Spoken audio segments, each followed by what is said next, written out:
জমিনে আল্লাহর দিন কায়েম হোক, এই আন্দোলনের মধ্যে অনেকেই কথা কন নাকি আছে। যদি আল্লাহর জমিনে, অন্যদিকে বাদ দিলাম, বাংলাদেশ মুসলমানদের দেশ, বাংলাদেশে 90% মুসলমান, এই বাংলাদেশের ভিতরে সংসদ ভবনে আল্লাহর কোরআন থাকে না, এর চাইতে লজ্জাজনক কথা আর কিছু হতে। মুসলমানের মৌলিক টার্গেট কি? মৌলিক টার্গেট হলো আল্লাহর কোরআন দিয়ে সমাজ পরিচালিত করা। কথা কন না, ঠিক কি না? যদি আপনি সবকিছু মানেন, নামাজ মানেন, রোজা মানেন, হজ মানেন, যাকাত মানেন, আর যদি ইসলামী আন্দোলন মানেন না, আল্লাহর জমিনে আল্লাহর কোরআন হোক, বিজয়ী হোক, এটা যদি চান না চান, তাহলে আপনার অবস্থা আব্দুল্লাহ ইবনে উবাই ইবনে সুলুলের মতোই, ঠিক না? নবীজির পিছনে নামাজ আদায় করেছে, নবীজি যেভাবে জামা পরিধান করেছে, জুব্বা পরিধান করেছে, সেইভাবে উবাই ইবনে সুলুল জুব্বা পরেছে।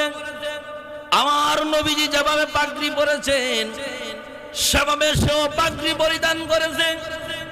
আমার নবীজি যেই বাড়িতে দাওয়াত খেয়েছেন, সেই বাড়িতে দাওয়াত খেয়েছে, কিন্তু সমাজ ব্যবস্থা পরিচালনা নিয়ে উনি বলছে, যদি আল্লাহর কোরআন দিয়ে সমাজ পরিচালিত হয়, মুহাম্মদ সাল্লাল্লাহু আলাইহি সাল্লামকে যদি আদর্শ নেতা হিসেবে মানা হয়, তাহলে জনগণের মাথার উপরে লবণ রেখে বড়ই খাওয়া যাবে না। এজন্যই নবীজির পিছনে নামাজ আদায় করার পরও সে মুনাফিক। কথা বলেন ঠিক কিনা? আচ্ছা, আপনারা কি চান? ইসলাম প্রতিষ্ঠিত হোক, এটা চান কি চান না? সংসদ ভবন কোরআন দিয়ে চলুক, চান কি চান না? চাই না কারা? ওই ওরা। কথা বুঝছেন কি? আলোচনা চলবে। এই জমিনের ভিতরে গুরু বলে দুইটা, জোরে বলেন কয়টা? একটা হলো হিজবুল্লাহ, একটা হলো আল্লাহর দল, আরেকটা হলো হিজবুস শাইতান, শয়তানের দল তথা মানব রচিত আইনের পক্ষের দল। কথা কর দেখি না?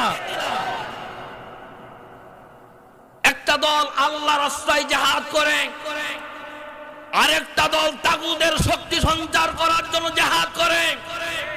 আমি আপনাদেরকে বলতে চাই, আপনারা আল্লাহর দলে না শয়তানের দলে? আল্লাহর দলে থাকতে চান কে কে? দুটি হাত তুলে দেন। লিল্লাহে তাকবীর, নারায়ে তাকবীর, নারায়ে তাকবীর। হাত নামান। আলোচনা বসছি, দুই চারটে কথা কি বলা লাগবে না? এই কথা বলতে গিয়ে কোরআনের কথা আমাদের সম্মানিত অতিথি মহোদয় এত সুন্দর কথা বলছে, আমি পিছনে শুনলাম, এত ভালো লাগলো। আসলে এই কথাগুলি আমি একটু আপনাদের সাথে রিপিট করতে চাই। কি আপনারা শুনবেন তো? শরীরে লাগলে রাগ করেন না, হ্যাঁ? আচ্ছা, যেই সূরাটা থেকে আমি আয়াতুল কারিমা তেলাওয়াত করেছি, এই সূরাটার নাম হলো সূরা নাহল। সূরাটার নাম কি? সবাই বলেন। 16 নম্বর সূরা, 90 নম্বর আয়াত। নাহল শব্দের অর্থ হলো মৌমাছি। জোরে বলেন কি? আরো জোরে। মৌমাছি একটা পোকা। এই পোকার নামে সূরা হলো, নিশ্চয়ই মৌমাছির কিছু গুণ। কথা বলেন না, আছে না নাই? আমি গবেষণা করে ছোট্ট মাথা, এই ছোট্ট মাথা দিয়ে চিন্তা ফিকির করে দেখেছি, মৌমাছির ভিতরে 8টা গুণ আছে। কয়টা? এই 8টা গুণ যদি কোনো মানুষের ভিতর থাকে, ওই মানুষটা দুনিয়ার জীবনে বেঁচে থাকা অবস্থায় আল্লাহর ওলি হয়ে যাবে, মারা যাওয়ার পরে জান্নাতের ব্যবস্থা হবে। এই গুণগুলো আপনাদেরকে বলবো। আজকে 8টা বলতে পারবো না, সময় নাই, 5টা বলবো। বলেন ইনশা। আবার কোথাও মাহফিল হলে আর 3টা বলে দিয়ে দেবো ইনশা। আমি মৌমাছির 5টা গুণ বলে আর আমাদের সাথে মিলিয়ে আমি আমার মূল আলোচনা অল্প সময়ের মধ্যে, যদি সময় না হয় শুধু অনুবাদটা আপনাদেরকে করে শুনিয়ে দেব। বলেন ইনশা। মুসলমান ভাইরা রে আমার, আল্লাহ পাক রব্বুল আলামিন মৌমাছির নামে কেন সূরা নাজিল করলেন? এর পিছনে একটা কারণ হলো মৌমাছি আল্লাহর কথা মেনে চলে। সুবহানাল্লাহ বলেন। মৌমাছি কার কথা মানে? জোরে বলেন। সূরা নাহল 16 নম্বর সূরা 68 নং আয়াত, আল্লাহ পাক রব্বুল আলামিন বলেন, ওয়া আওহা রাব্বুকা ইলান নাহলি আনিত্তাখিযি মিনাল জিবালি বুয়ুতাও ওয়া মিনাশ শাজারি ওয়া মিম্মা ইয়ারিশুন।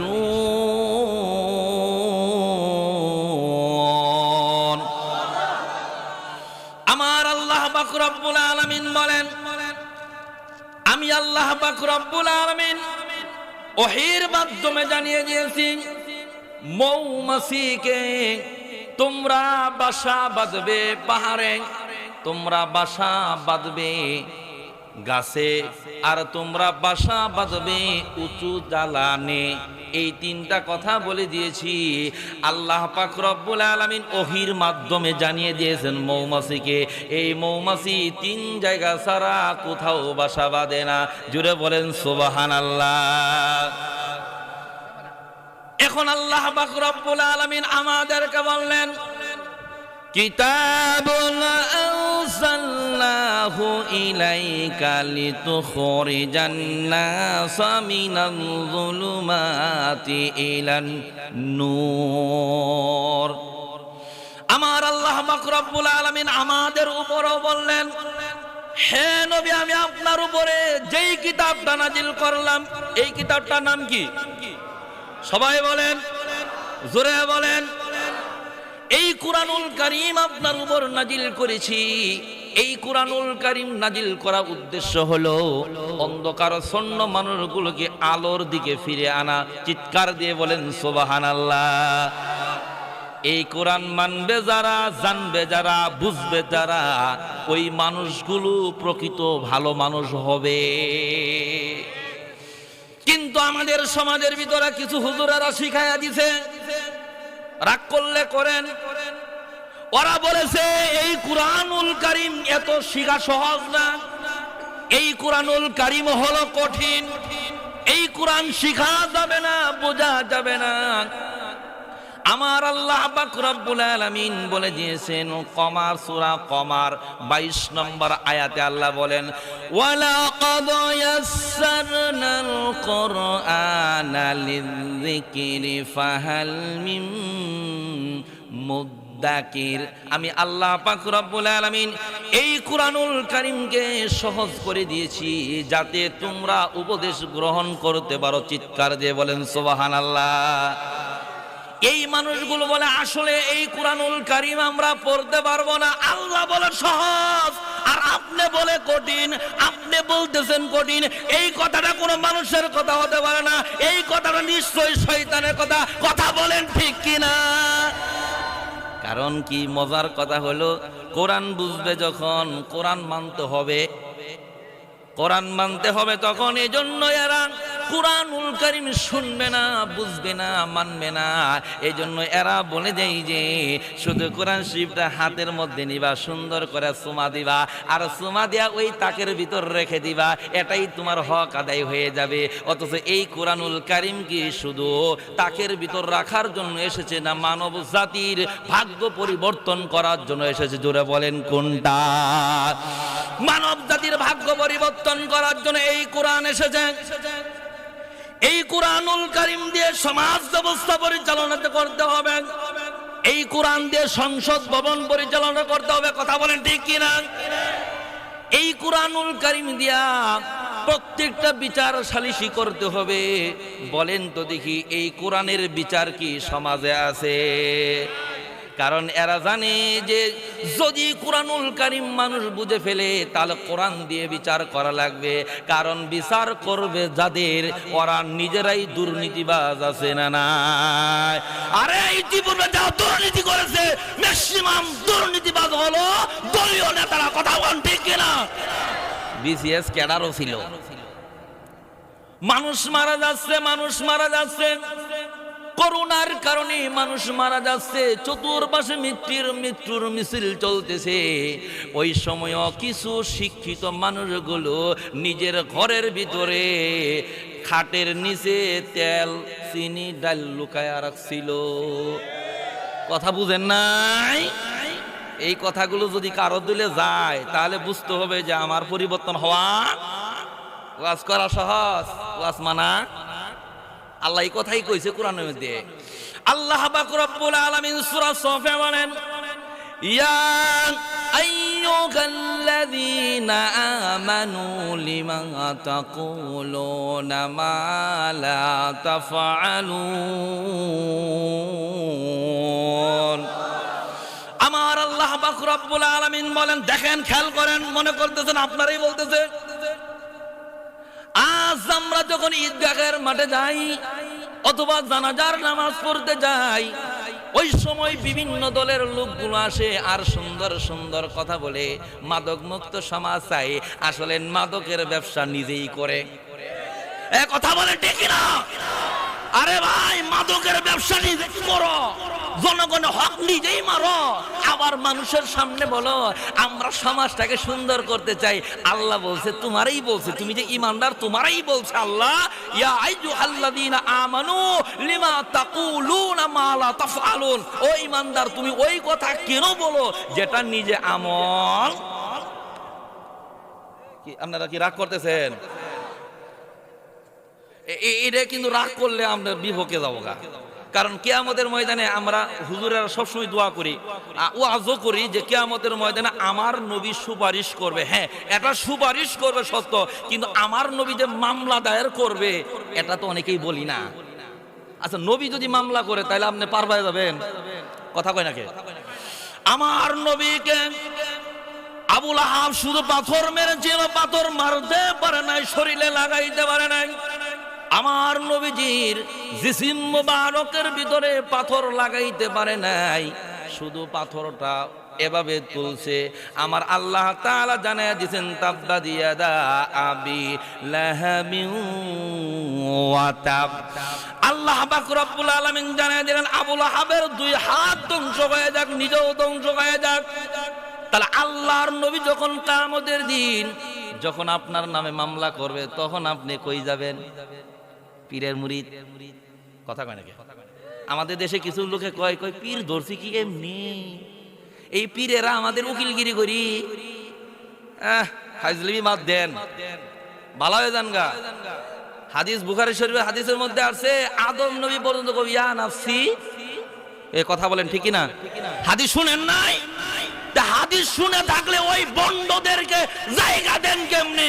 ওরা যে বলে কিয়ামতের ময়দানে ওদের পীর সাবুকিলগিরি করব, যেখানে মুসা নবীর মতো ব্যক্তি বলবে ইয়া নাফসি ইয়া নাফসি, ইব্রাহিম নবীর মতো বলবে ইয়া নাফসি ইয়া নাফসি, নূহ আলাইহিস সালামের মতো ব্যক্তি বলবে ইয়া নাফসি ইয়া নাফসি। আপনার পীর সাহেব কই যাবো গা? কথা কন নাকি? ফাইজলিমাত দিয়ে বালা হয়ে যান গা। বালা হওয়ার জন্য তাফসির মাহফিল। আমাদের দেশে বক্তৃতা করা মানুষের সংখ্যা বেশি, কিন্তু বক্তৃতা মানার সংখ্যা খালি হুট করে দুই সাইডে কবো আর যাবো গা, হয়ে গেল গা। এই সামনে আসতেছে, বলবো আমার তারা ধরা করা লাগতেছে তো, হুজুর আবার আইসি পড়বে, আসলে তো আর ওয়াজ করা যাবে না। মুসলমান ভাইরা আমার, আল্লাহ পাক রব্বুল আলামিন বললেন, আমি আল্লাহ পাক রব্বুল আলামিন কোরআনুল কারীমকে সহজ করেছি আর আমরা বলতেছি কঠিন করেছি। এখন আপনাদের কাছে রায় চাই, বলেন তো দেখি কারটা ঠিক? জোরে চিৎকার দিয়ে বলেন কারটা ঠিক?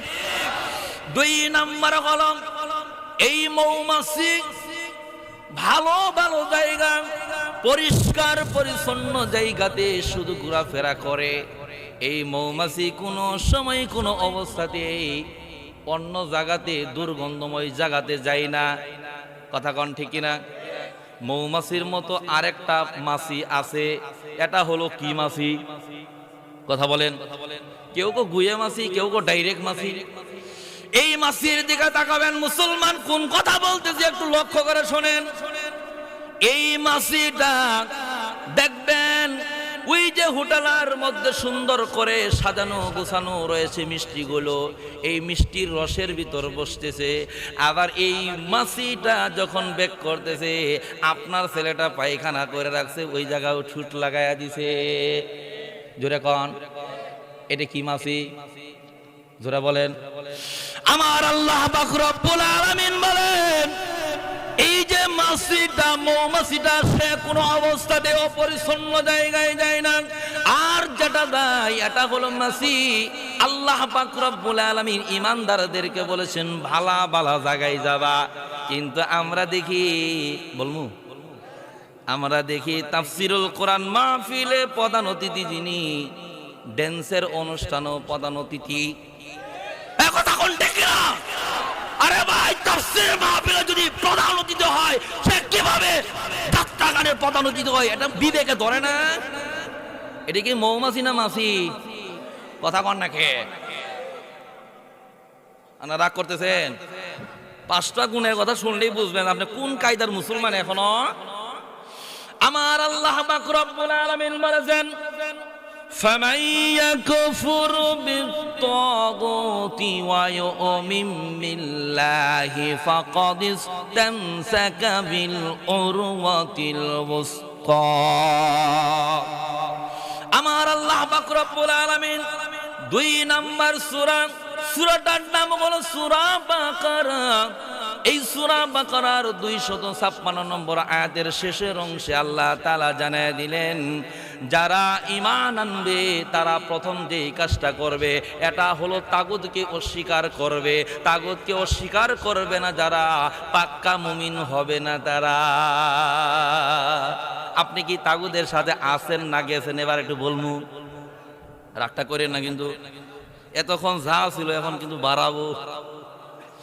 তাগুত শক্তি হলো তারা যারা আল্লাহর জমিনে আল্লাহর দ্বীনের বিজয় হোক যারা চায় না। আর যেই সমস্ত মানুষগুলো আল্লাহর জমিনে আল্লাহর কোরআনের বিজয়ী হোক যারা এই কথা বলে আন্দোলন করে, এদেরকে বাধা দেই যারা, জেলের ভিতর ভরে যারা, ফাঁসির মঞ্চে ঝোলাই যারা, এরাই হলো তাগুত শক্তি। জোরে বলেন ঠিক কিনা? আমার আল্লাহ তাআলা আরেক জায়গায় কি সুন্দর করে বলছেন দেখেন। ঈমান তো আনছেন, ঈমান কই নম্বরে ঈমানদার? এবার দেখেন আল্লাহ তাআলা সূরা নাহলের 36 নম্বর আয়াতে বলেন, আল্লাহ পাক রব্বুল আলামিন বলেন, ওয়ালাকাদ বা'সনা ফি কুল্লি উম্মাতির রাসূলা আন ইবুদুল্লাহা ওয়াজতানিবুত তাগুত। আল্লাহু আকবার বলেন। দেখেন আল্লাহ কি বাক করে দিয়েছে দেখেন। আমার আল্লাহ পাক রব্বুল আলামিন বলেন, আমি প্রত্যেক উম্মতের উপর মধ্যে আমি রাসূল প্রেরণ করেছি। এই রাসূলদের দাওয়াত ছিল আনি ইবুদুল্লাহ, তোমরা আল্লাহর ইবাদত করবা। আমরা ইবাদত করি কার? এটা জোরে বলেন। আপনার মনে রাগ করতেছেন? হুজুর মনে হলাম যেন ঠান্ডা ঠান্ডা কথা কব, গরম কথা। না ভাই, গরম কথা বলিনি, এলে কোরআনের কথা। কি কথা কন? এই কথাগুলো যদি গোপন করে রাখি, কিয়ামতের দিন আল্লাহ জিভে কাটি দিব। আল্লাহ তাআলার দরবারে জিহ্বা কাটার আগে এই কথাগুলো প্রচার করার দায়িত্ব নিয়েছি। এই জন্য বিভিন্ন জায়গায় প্রত্যেকটা মাহফিলে কোরআনের কথা বলি, আর জনগণ কোরআন শুনতে চায়, চিৎকার দিয়ে বলেন ঠিক কিনা? কিছু কিছু নেতারা শুনলে সহ্য, ওরা হলো ওই যে মাসি মাসি গুইয়ে মাসি। কথা কন ঠিক কিনা? আচ্ছা বলেন, একটা সাপোজ আপনাদের উদাহরণ দিই। এই তাফসীর মাহফিলে যখন ওরা আসে কি বলে? ভাইরা আমার ফুলকাচরবাসীরা, আপনারা ভালো কাজ করেছেন, যুব সমাজ ভালো কাজ করেছে, আপনারা বেশি বেশি তাফসীর শুনবেন। আবার যখন যাত্রা গানে অনুযায়ী কি কর, বুঝেন নাই? সব কথা কি বুঝাই দেয়া লাগবো? ওরা যায় কি কো জানেন? আবার যদি আমরা ক্ষমতায় যাই, চেয়ারে বসতে পারি, পার হওয়ার সঙ্গে সঙ্গে আমরা শুকরানা স্বরূপ আমরা ড্যান্সের অনুষ্ঠান করবো, গায়িকা নায়িকা যা আছে তাদের কিনে আর যুব সমাজরা কাজ করো। একই মুখে কথা বলেন। একই মুখে যেই দিনই দুইটা খা, ওটা কি মৌমাছি না মাছি? শিরেও খা, ও চলবে। কেবল গেল কয়টা করছে, ছোট বীর কি করছে, আপনার দাদা বীর কি করছে, শ্বশুর বীর কি করছে, এগুলো মানুষ শুনতে, মানুষ আছে কোরআন শোনার জন্য। আজকে কোরআন শোনান, তাহলে সমাজ পরিবর্তন হবে। কোরআন শোনান, মানুষের ভাগ্য পরিবর্তন হবে। আর এই কোরআনটা সংসদ ভবনে যদি যায়, তার সমাজ সুন্দর হয়ে যাবে। মানুষ নির্দ্বিধায় ঘুমাতে পারবে, গরু গরুর জায়গায় থাকবে, মানুষ মানুষের জায়গা থাকবে। আপনার মেয়েটা নির্দ্বিধায় স্কুল কলেজে যাবে, আপনার মেয়েকে স্পিজিং করার মতো কোনো সাহস কোনো ছেলে পাবে? এই সমাজ চান কি চান না? এই সমাজ চান কি চান না? এই সমাজ যদি চান, তাহলে ওই মানুষদের সাথেই থাকা আসতেছে। মুসলমান ভাইয়ারা আমার, মৌমাছির ভিতরে 3 নাম্বার গুণ যেটা পেয়েছি, এই গুণটা হলো মৌমাছিরা একা একা যায় না, দলবদ্ধ হয়ে থাকে। ঠিক না? একা একা কোথাও গেলে একা একা বাসা বানা, সবাই একসাথে কেন বাসা বাঁধে? কারণ ঐক্য যেখানে বেশি, যেখানে মানুষের সংখ্যা গরিষ্ঠতা, যেখানে মানুষের সংখ্যা বেশি, সেখানে কোনো অবস্থাতেই অন্য দলের আক্রমণ করার সাহস পাই না। আপনি এত বড় এসপিডিসি সাহেব, আপনি যখন ওই যে মৌমাছি যখন বাসা বেঁধে থাকে, তখন যাওয়ার সময় কোন স্যার আমি কিন্তু একা একা যাইতেছি, আমি কিন্তু বেয়াদবি কেন করবে না? কারণ যদি খালি লাগে, একা লাগবো না, সবাই দলবল। আজকে মুসলমানেরা শেখেন, সারা পৃথিবীর মুসলমানেরা আজ নির্যাতিত, কারাবদ্ধ। ফিলিস্তিনের মুসলমানেরা নির্যাতিত, কাশ্মীরি মুসলমানেরা নির্যাতিত, সিসনিয়ার মুসলমানেরা নির্যাতিত। এর পিছনে কারণ কি? এর কারণ হলো আজকে সারা পৃথিবীতে 200 কোটি মুসলমান থাকার পরও তাদের নির্যাতন করা হয় কেন, মারা হয় কেন? এর পিছনে মূল কারণ হলো আমরা ডিভাইডেড হয়ে গেছি, ভাগাভাগি হয়ে গেছি। কথা বলে ঠিক কিনা? বাংলাদেশ এটা বলমু নাকি ছাড়ি দিমু? আরেক দেশটা বলতে পারলে নিজের দেশটা বলতে পারবো না, কষ্ট লাগে। সেটা হলো আমাদের তেলের খনি আছে, আমাদের পাম্প আছে, সব কিছু আছে, আমাদের স্বর্ণের খনি রয়েছে। আর আমরা যে জায়গায় বসবাস করি মিডিল জায়গা, আমাদের মক্কা মদিনা হলো মিডিল জায়গা। তারপরও ওই দাদারা, ওই সমস্ত কাফেরেরা, ওই সমস্ত নমরুদেরা কিভাবে আমাদের মুসলমানদের উপর আক্রমণ চালায় বুঝতে হবে। মুসলমানের আজকে ঐক্য নষ্ট হয়ে গেছে। আমরা আছি শিয়া নিয়ে, আমরা আছি সুন্নি নিয়ে, আমরা আছি আহলে হাদিস নিয়ে, আমরা আছি অন্য দল নিয়ে। আমরা কেউ পীর মুরিদি করি, কেউ পীর মুরিদি করি না। যিনি পীর মুরিদি করে উনি মনে করছে আমি আল্লাহর ওলি হয়ে বসেই আছি। এ কথা বলেন ঠিক না? মারের পথে নূর পাইছো। আল্লাহ কি বলছে দেখেন তো, পবিত্র কোরআনের মধ্যে বলেন, ওয়া'তাসিমু বিহাবলিল্লাহি জামিআন ওয়া লা তাফাররাকু। আমার আল্লাহ পাক রব্বুল আলামিন বলেন, ও আমার বান্দারা, তোমরা সবাই মিলে আমার দ্বীনের রশিকে শক্তভাবে আঁকড়িয়ে ধরো। সুবহানাল্লাহ বলেন। আল্লাহ কি সবাইরে বলছে না একলা একলা? জোরে বলেন। আমার ওয়াজ কি বোঝা যাইতেছে? আল্লাহ বললেন সবাই মিলে আল্লাহর দ্বীনের রশিকে শক্তভাবে ধরো। একা একা ধরলে টিকতে পারবে না। আল্লাহ পরের অংশে বলেন ওয়ালা তাফাররাকু, তোমরা বিচ্ছিন্ন হয়ো না। কিন্তু আমরা বাংলার জমিনে দেখি কে কোন টুপি বললো, কে বড় টুপি, কে পাঁচকুল্লি, কেউ মনে করেন নৌকা মার্কা টুপি, এগুলো নিয়ে ভাগাভাগি করা হয়। কে কৌমি, কে আলিয়া, কে সরসিনা, কে ফুরফুরা। এগুলো ভাগাভাগির কারণে আজকে মুসলমানের অধঃপতন। আমি আপনাদেরকে ঘোষণা করে দিতে চাই, বাংলার জমিনে যতগুলো ইসলামী দল আছে সব দল যদি আজকে বলে আমরা এক হয়ে গেলাম, আগামীকালের সূর্য উঠবে লা ইলাহা ইল্লাল্লাহ। যারা বলেন ঠিক কিনা? আমাদের দেশে কই পক্ষ হুম আসেন, কে তুমি যাইতে পারো না? তোমার এত আকীদা ভালো, তুমি এত কিছু বুঝো।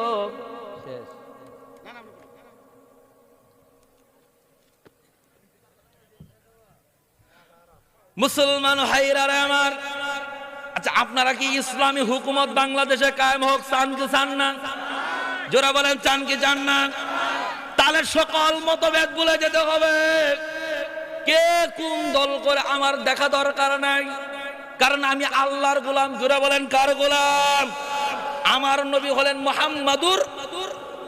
এই মিশনটা নিয়ে আমরা যখন সামনে অগ্রসর হব, তাবলিগ জামাতের ভাইয়েরা বলবে আমরাও আছি, চরমোনার ভাইয়েরা বলবে আমরাও আছি, জামাত ইসলামের ভাইয়েরা বলবে আমরাও আছি, ফুরফুরা হুজুররা বলবে আমরাও আছি, সরসিনার হুজুররা যখন বলবে আমরাও আছি, সকালবেলা দেখবেন এই বাটপার গুলো নাই। এই বাটপার গুলো করছে কি, এখন সব ইসলামী দল যেন ঐক্য না হতে পারে, এরে দেই এই বুশিং, ওরে দেই ওই বুশিং। এই কাজটা কোনো মুমিন করে না, এই কাজটা যিনি করে ইনি হলেন মিস্টার। জোরা বলেন কি?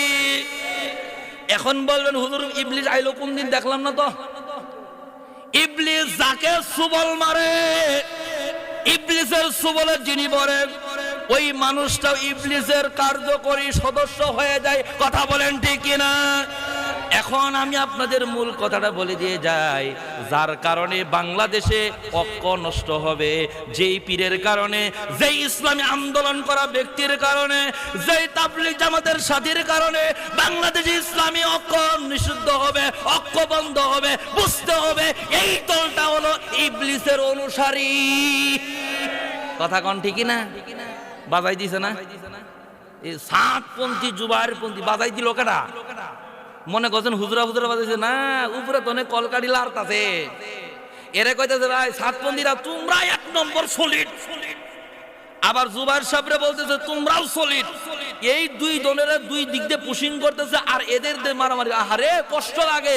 যেই ভাইগুলো একজন আরেকজনকে 3 দিনের জন্য নিয়ে যাওয়ার জন্য ঘর থেকে টেনে টেনে নিয়ে যাইত, ভাই চলেন 3 দিনের জন্য যাই, আজকে এই বাইকের মধ্যে কাদা চুরাচুরি করা শুরু করে দিয়েছে। আজকে দেখলাম ভিডিওটা, এই ভাইগুলো যারা একে অপরের প্রতি মহব্বতশীল ছিল, এখন লাঠি নিয়ে ওই ইস্তেমার ময়দানে যাইতেছে। কথা কোন ঠিক না? কষ্ট লাগে না? কষ্ট লাগে না? জোরে বলেন। আরে সাতপন্থী যেটা এটাও তো আমাদের ভাই, জুবাইরপন্থী যারা এটাও তো আমাদের ভাই। আমাদেরকে খুঁজে বের করতে হবে এর মাঝখানে শয়তান কোন কৌশলে কিভাবে কাজ করতেছে। কথা বলে ঠিক কিনা? আপনারা রাগ করতেছেন? তাহলে আমাদের ঐক্য হওয়া দরকার আছে না নাই? ঐক্য হতে দিবে না কারা? শয়তানের দূষর যারা। আমরা শয়তানের পক্ষে না আল্লাহর পক্ষে? জোরে বলেন। শয়তান ঠাস করে একটা হাদিস নিয়ে আসবো। কি হাদিসটা? ওই শোনো ভাইয়েরা আমার, কিয়ামতের ময়দানে দল হবে, অন্য নবীর দল হলো 72টা, আমাদের নবীর দল হবে 73টা। এই হাদিসটা এনে ভাগাভাগি করা শুরু করবে। আহারে আমি দেখলাম আমার নবী বলেছেন কিয়ামতের ময়দানে আমার উম্মতের সংখ্যা বেশি হবে, আমি কিয়ামতের ময়দানে গর্ব করে আমার উম্মতদেরকে নিয়ে জান্নাতে চলে যাব। জোরে বলেন সুবহানাল্লাহ। আজ যদি আমার দলটাকে ঠিক মনে করি, যদি বলে আমার দলটা একমাত্র ঠিক, সারা বাংলাদেশে সারা পৃথিবীতে খোঁজ নিয়ে দেখেন সংখ্যা কত হবে। এমনও দল আছে যেই দলটা আমেরিকা মানুষ চিনে না, এমনও দল আছে নাইজেরিয়া গেলে খুঁজে পাওয়া যাবে না। তাহলে দলের লোক আপনি কমাইতে চান, আর আমার নবী বলেন তোমরা এমন মেয়ে দেখে বিয়ে করো যারা সন্তান দিবে বেশি, আমার উম্মত হবে বেশি। জোরে বলেন সুবহানাল্লাহ। তাহলে আমার নবী চাই দল আরো কি হোক, ছোট হোক না বড় হোক? জোরে বলেন কি হোক। তা বড় হওয়া দরকার আছে না নাই? মৌমাছি আপনি বুঝলেন না? মৌমাছি কোন সময় কোন অবস্থাতে একা একা অ্যাকশন নেই না। যদি বাসা বাঁধে সবাই মিলে বাঁধে, যদি বাসা ছাড়ে সবাই মিলে ছাড়ে। ওতে মৌমাছির মতো আমাদের হওয়া লাগবে। যদি মৌমাছির মতো ঐক্য হতে পারি, তাহলে বাংলার জমিনে ইসলামী হুকুমত কায়েম হবে, কোরআনের রাজ কায়েম হবে। আল্লাহ সবাইকে তৌফিক দান করে সকলে বলেন আমিন। 4 নম্বর যে বিষয়টা বলতেছিলাম, বলবো? আচ্ছা মৌমাছি বলেন তো দেখি, খালি এক ফুলের মধু নেয় না সব ফুলের? রজনীগন্ধা, টগর, বকুল, জবা, যত ফুল আছে সব ফুল থেকে মধু সংগ্রহ করে এই মৌমাছিরা। আর এই মৌমাছিরা মধু সংগ্রহ করে আমার আল্লাহ পাক রব্বুল আলামিন বলে দিয়েছেন সূরা তাওবা 119 নম্বর আয়াতে আল্লাহ বলে দিয়েছেন, ইয়া আইয়ুহাল্লাযীনা আমানুত্তাকুল্লাহা ওয়া কুনু মা'আস সাদিকিন। আমার খেয়াল করেন, দেখেন কথাগুলো কত সুন্দর কথা, এগুলো চিন্তা করে বলতেছি। আল্লাহ তাআলা বলতেছেন, ও ঈমানদাররা তোমরা আল্লাহকে ভয় করো। কাকে ভয় পাবেন জোরে বলেন? মুমিনেরা কাকে ভয় পাবে? দিনের বেলা কাকে ভয় পাবে? রাতের বেলা?